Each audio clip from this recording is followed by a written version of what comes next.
As a machine shop owner, when was the last time you looked at your margins and said, wow, these are just way too high. I am doing everything way too well at this shop? Probably, if you're like most of us, not frequently enough, if ever. Most of the time, you're gonna be trying to chase down ways to make things faster. And today, we're gonna be getting into when you should be spending the time and money on improving a process versus when there's some other things you can be looking at. But before we do, make sure you like, subscribe, and turn on notifications below to make sure you never miss a video. Let's get into it. We cut this cycle down from probably 2 minutes for the boring and drilling down to 15 seconds. Watch this.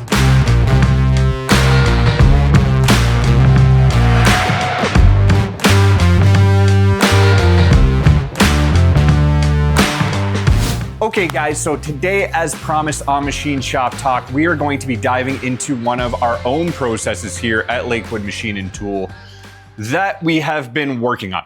So the part that we are going to be looking at today is a 4140 pre-hard component. I can't really tell you what it is, but we're going to be doing one of the ops so I can show you.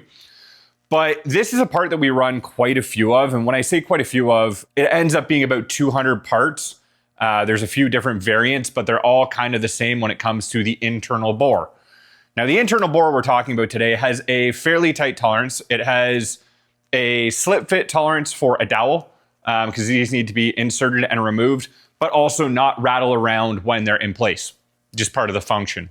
Now, the issue that we ran into is when we were doing these in smaller lots and less frequently, we were doing okay. As I've mentioned before on this many times, as a job shop, you are going to be doing what you can to get the job done a lot of the time. However, getting the job done a lot of the time is not going to be the most efficient way you can do it. And as a job shop, one thing you're going to experience is going from, you're doing a part for somebody, you do a couple more, then all of a sudden they get a lot more volume on it. And now you need to go and look at how you can make it more efficient. Because not only is there the money involved, there's the time involved. They're going to want more parts on the same timeline or even a shorter timeline. So you need to look at ways to make that faster. So for these parts, our big stumbling block was that we had to go in. So we'll show you on the machine. But there's a hole through the center that has that tight tolerance. Traditionally, the way we do that as a job shop is we go in, we spot the hole, we drill it out with a high-speed steel drill to, an undersized condition, and then we go in with a boring bar and clean it up. Now, this is a very small hole when it comes to a boring bar, and I know some of you guys are gonna laugh because this is, I believe it's a 5/8 hole. But the problem is that when we're using a 1/2-inch boring bar over that distance to go all the way, I believe it's 2.5 inches long, 3 inches long, you're getting deflection, you're getting a little bit of taper. So it takes a long time to dial that in. And then as the insert starts wearing, you start to see that hole tighten back up. So what we were looking for was a way to do this faster, more accurately, and more importantly, have more repeatability in it. So to do that, we brought in these. This is an ISCAR Quick 3-cham. This is one that I've been looking at for a while. We've used in some other applications. But the really cool thing about this is this looks like a sumo cham drill. And if you're familiar with those from ISCAR, those are ones that you just go in, you drill. It's an insertable head drill. You can do very quick holes with this. But with the Quick 3-cham, this is actually a 3-flute drill. But although it looks like a drill, this actually functions a lot more like a boring head. So the reason it does that is we have 3 points of contact. So instead of going in and ramming this straight through like you would with a standard indexable drill, what we're gonna do is go and sumo cham that out with an undersized sumo cham. Then we're gonna take the Quick 3-cham and we're gonna feed it through. Now what it's gonna do is, because it has 3 points of contact on the outside of the hole essentially, you're gonna get a very stable drill process going through. And because of that, you can actually feed it fairly quickly because you're not gonna get deflection in multiple directions, kind of like you do with a boring bar. So because of that, this is hopefully going to speed up our process and make it more repeatable. Because as this job keeps getting bigger and bigger, we're gonna see how this one does. So let's go over to the big lathe and take a look. So the first tool we're going in with when we're running the old way is a spot drill, high speed steel, pretty normal.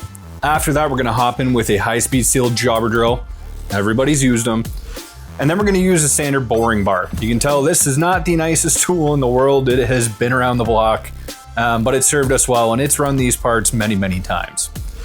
Our stock is set up. This is 4140 pre-hard, 3-inch diameter, and let's see how we used to run it.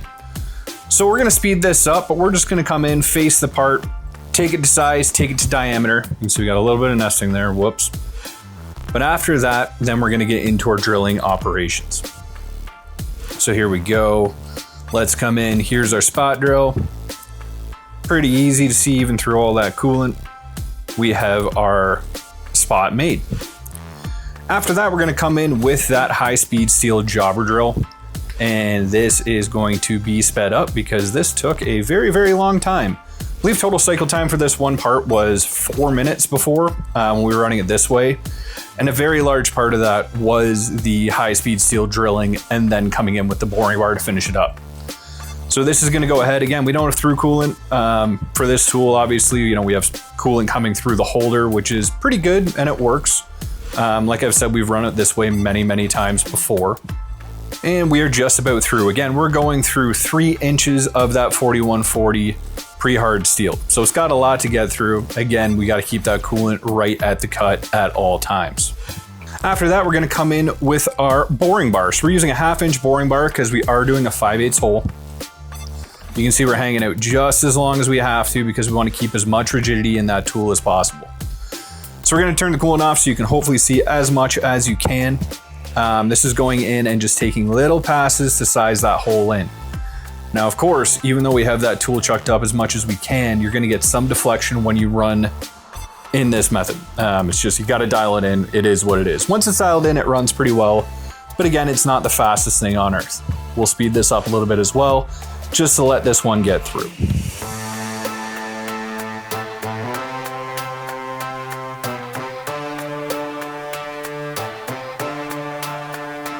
And there you have it. That is our finished part. Now, we didn't adjust it for this one. You see surface finish looks nice, but when we go to try to put the pin in, too small. So we got to adjust that out. More setup time. You know, not the end of the world, but we're not getting good cycle time. And after we dial it in, you can see it is going in nicely. Now, we're going to put a tip on our drill. This is that Logic 3 Cham from Iskar. Real quick replacement there. You can see we've got our 3 flutes with through coolant right to the tip where that carbide is. Let's pop on that coolant here in a second. You can see just how pressurized that comes out. Even with a machine like ours that doesn't have true high pressure. There it is. You can see there's a lot of coolant getting right where it needs to be there. Gonna help with chip evacuation. So now let's go with that Iskar Quick 3 Cham. Now we've already drilled the hole, so now this is gonna come in, and this is a blink and you'll miss it scenario.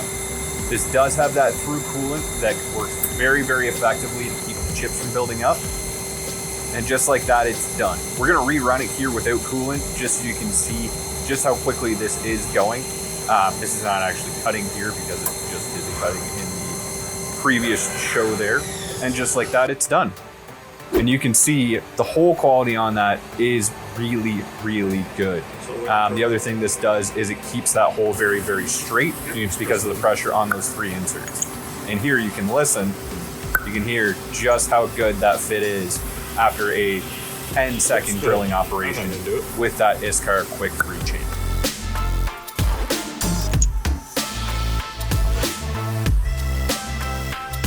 And you can see again, we were just playing around with the coolant. You can see how pressurized this stuff really is. So that is the Logic 3 Cham from Iskar. You can use it like boring head, or you can use it like a drill. We've kind of used it to open up holes as well. So there you have it, guys. That is the Iskar Quick 3 Cham. Was very, very impressed with the way this is going. We literally cut that boring cycle down significantly because we only need to feed this in once, and we're getting better hole quality out of it. So while this is something that, you know, if we were doing a one-off part or we're doing very small lots that are infrequent, this is maybe something that wouldn't be my first choice because of cost or whatever. But when you're tooling up for jobs that keep getting bigger and bigger and you need to turn them around faster and faster, this is definitely the direction to go because my hole quality, I don't need to think about it anymore. Still need to check it, still need to do QA, But this is something that as production goes on, we're gonna look at incorporating in more of our production processes. In any case, guys, I'd like to know in the comments below, what are some things you've done as jobs have gone from onesie, twosie, small production, up to bigger production to meet that need and make them more efficient? Let us know in the comments below, because this is how we all learn from each other. And as always, make sure you like, subscribe, and turn on notifications below to make sure you never miss a video. Thank you very much for watching, guys. You take care.